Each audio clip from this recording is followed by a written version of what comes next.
Vă salut! Astăzi vă prezint funcționarea unei plite termostatate. Este în stare off din câte vedeți și o să pornesc ca să înceapă să se încălzească.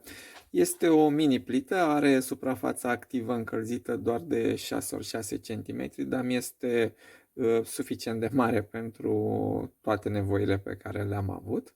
Este alimentată dintr-un alimentator extern trip laptop. În partea de dreapta sus a ecranului vedeți 19,8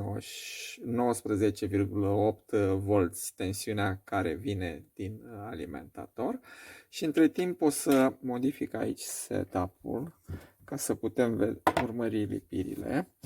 Plita o să piuie când ajunge la temperatura setată și e setată la 190 de grade, ceea ce e suficient pentru că nu este foarte bine calibrată, dar lucrul ăsta chiar nu mă deranjează în niciun fel. Ăsta este subiectul.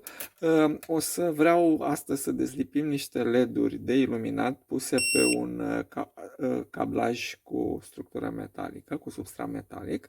Îl vedeți aici. Scopul meu nu este să refolosesc LED-urile, nu pot fi folosite decât eventual în niște funcții auxiliare. Au fost LED-uri de iluminat și au fost deja chinuite.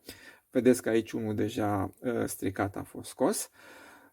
Și vreau să recuperez cablajul. Cablajul se poate foarte bine refolosi, având metal core, deci fiind pe suport metalic, este o chestie prețioasă care poate fi refolosită. Haideți să-i dau drumul. Ideea este că la scurt timp temperatura va ajunge suficient de mare ca să pot să detașez LED-urile. Și o să vedeți că odată ajuns acolo, după aia lucrul merge foarte repede. Pur și simplu defilez scoțând LED-urile. Acum temperatura oricum se propagă prin aluminiu care este suportul cablajului. O să ajung cam la capul benzii și o să vreau să o întorc, dar pentru asta o să iau o pensetă că deja partea asta este foarte fierbinte și continuăm în sens invers. Încă aici trebuie să mai las un pic să încălzească, gata. Și vedeți cam ce productivitate ai.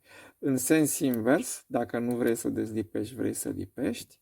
Dacă folosești pastă de fludo, totul este să plasezi LED-urile și după aceea faci o defilare exact cum fac eu acum la dezlipire, numai că faci defilarea până când vezi că fludorul s-a lichefiat și probabil că LED-urile se autocentrează pe poziția finală prin tensiunea superficială și deci perfect în sens invers se poate face și lipire cu această mini plită. Bun, asta a fost ce am vrut să vă arăt.